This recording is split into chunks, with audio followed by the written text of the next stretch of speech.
Hi guys, so this is basically my maternity book. Please excuse my nails. So my name is Lilian Momina. I'm a registered clinical nutritionist with a focus on women and child nutrition. So if you have any topic that you'd like us to discuss, leave it in the comment section. But today we are going to talk about how to feed yourself when you're pregnant. Even if you're breastfeeding, by the way, this still is going to be very appropriate and very relevant to you. Why have I decided to do this video? Because most of us do not perish or do not do the wrong things because we don't have access to information. But majority of us fail to interpret or even go through the information. If you have attended any ANC, it is actually recommended that you attend at least 4 to 5 ANC visits while you're pregnant to make sure that everything is running smoothly. And on your first ANC visit, when you register, you're given a pregnancy or an ANC guidebook. Page 18 of this book talks about nutrition. So why is nutrition so important?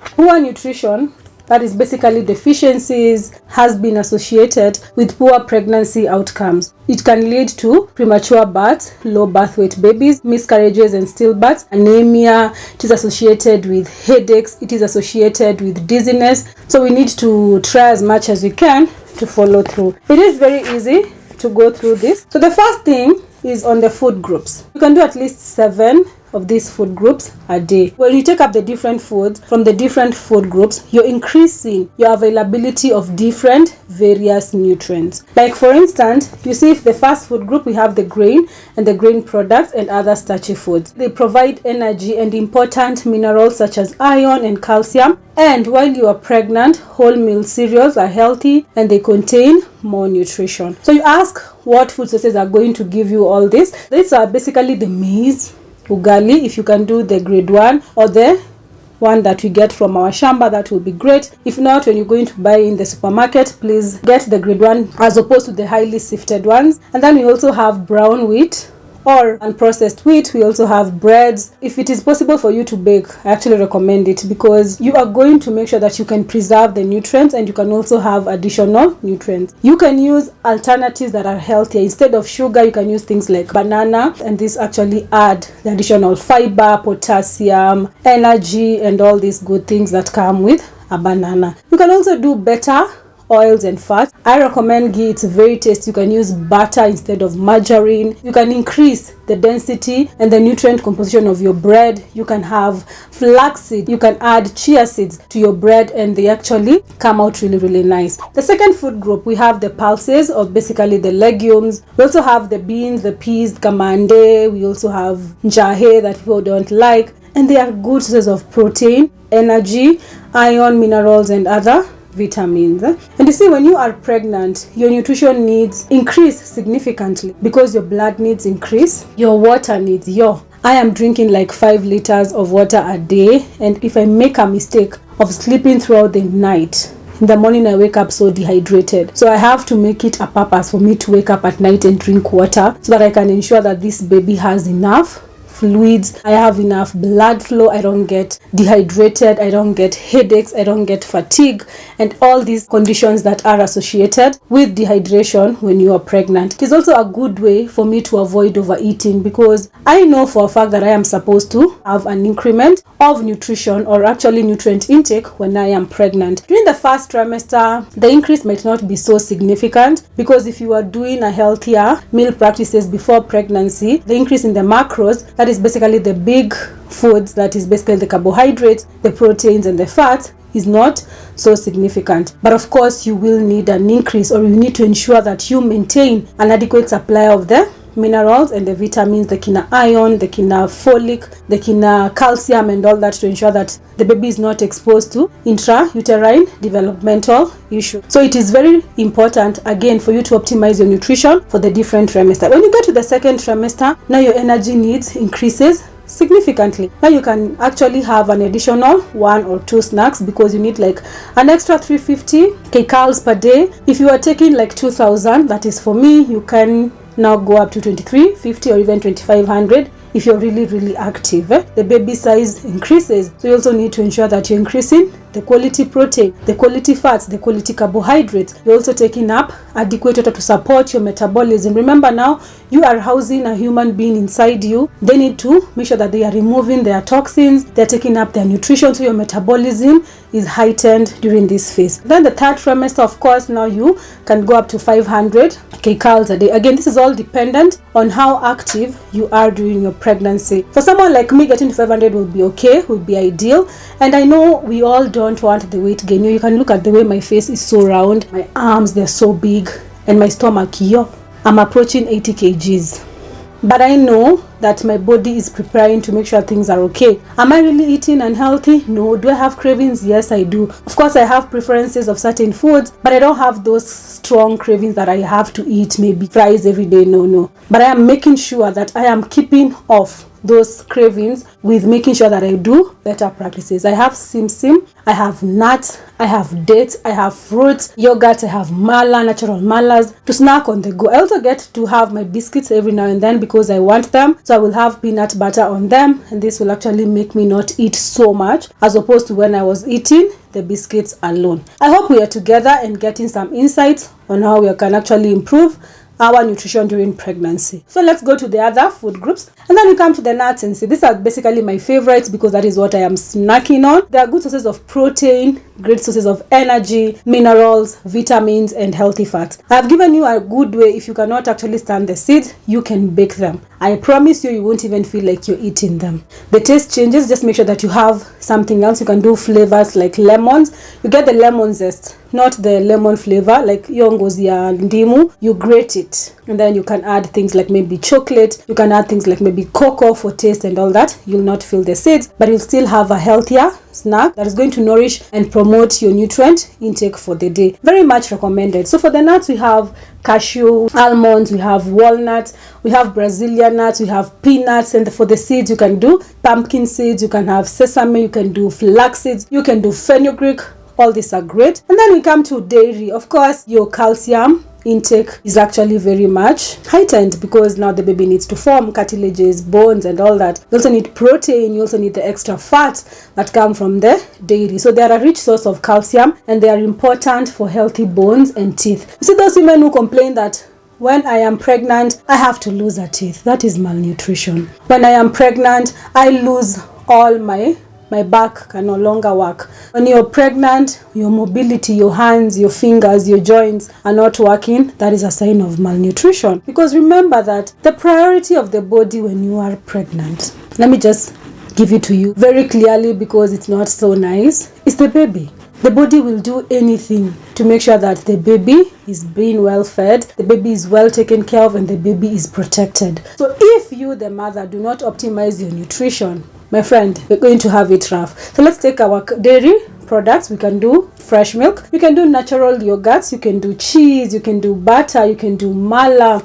Just try and experiment to see what works best for you. And remember, all this information is actually available in the MoH pregnancy guidebook. When you actually think about it, you can have all the food groups in a day. Let's get to the next food group. We have meat, we have poultry, and we have fish. These are just basically important sources of protein. They are the best because their bioavailability of the amino is good, and then they're also great with other nutrients like vitamin A, vitamin D, omega-3 for the fishes. And they also come with minerals such as iron and zinc and vitamins, as I have said. And this category, you get the beef, you get the goat, you get lamb, mutton, etc. Poultry, we have chicken, duck, turkey. For the fish, we have tilapia, tuna, omena. And someone will say that you cannot afford all this. You can choose. There's a selection for you to choose for the day. If you don't have money for liver, you can do omena, you can do matumbo. Just make sure it's properly cooked because we don't want to get diarrhea or infections when we are pregnant. Are we together? And then we come to the next one. We have eggs. These are my favorite. These are one of my favorite foods during this pregnancy because I am eating eggs.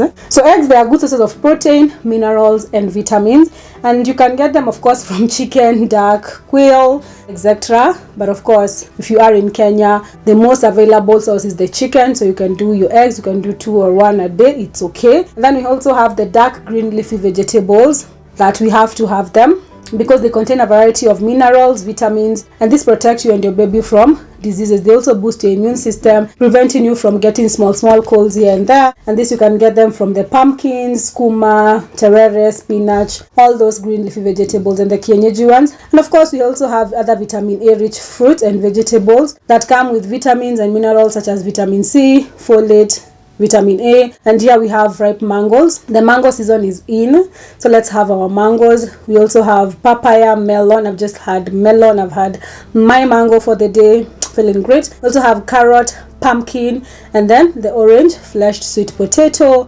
Now you see the way it's so easy for you to actually meet the daily requirements for this. And when you're doing this, remember to take our antenatal supplements. Very important. Let's talk about a practical way of achieving this as we close. So in the morning, we actually recommend that when you're pregnant, you shy away from coffee, too much tea. You can do alternatives like maybe chocolates, Milo. So when you're having your tea and you're not lactose intolerant or you don't have issues with milk, then you go ahead and have your milk tea with your serving of milk. And then you do your bread. We have said that if we can bake, we bake. If you cannot bake, get common bread and then you do a spread, like something you can do butter.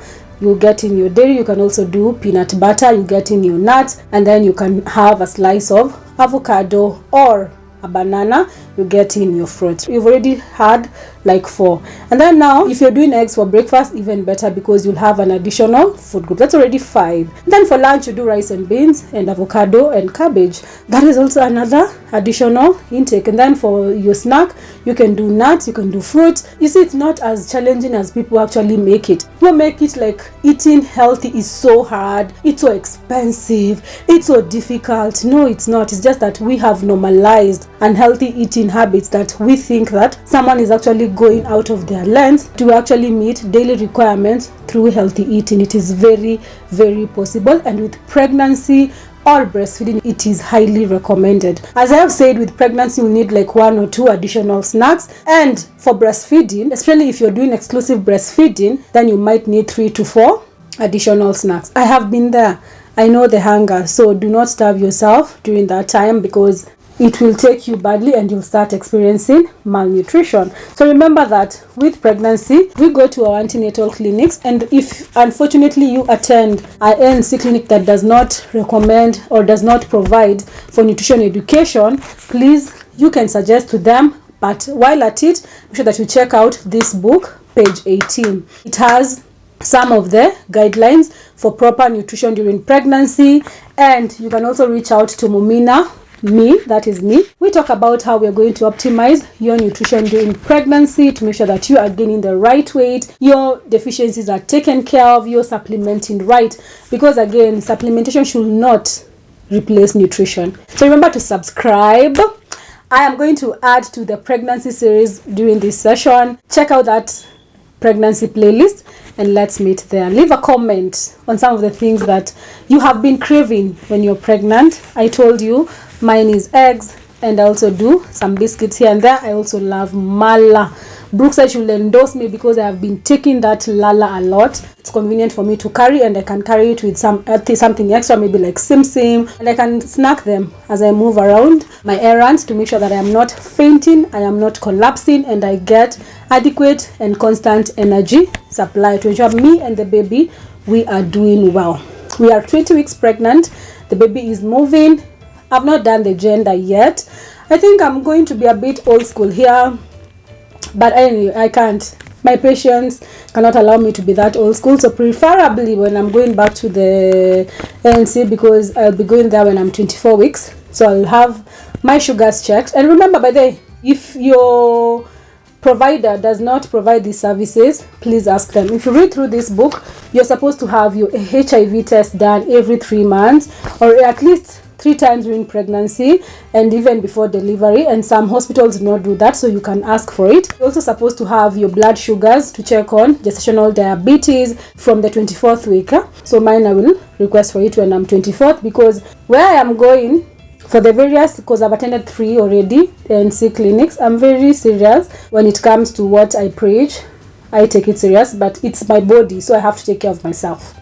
And again, I'm not trying to kill myself with problems, so I have to go get checked for UTIs every now and then. I get checked for blood levels every now and then. I get a small headache here, nimekimbia kuangaliwa pressure, so I have been going there, but there is no one time that nimeambiwa about my nutrition. I'm just told, eat your fruits, eat your vegetables, take your supplements. That's all I've been told about. No one has talked about protein, no one has talked about calcium, and even how I can actually optimize them to my diet. If you don't get that, ask for it. And for the blood sugars, if they don't do that, because even with my first child, this is my first child's book, when I went to the clinic, I asked for it, wakasema hawafanyi, so I had to go and do to another facility just outside there, which was very bad.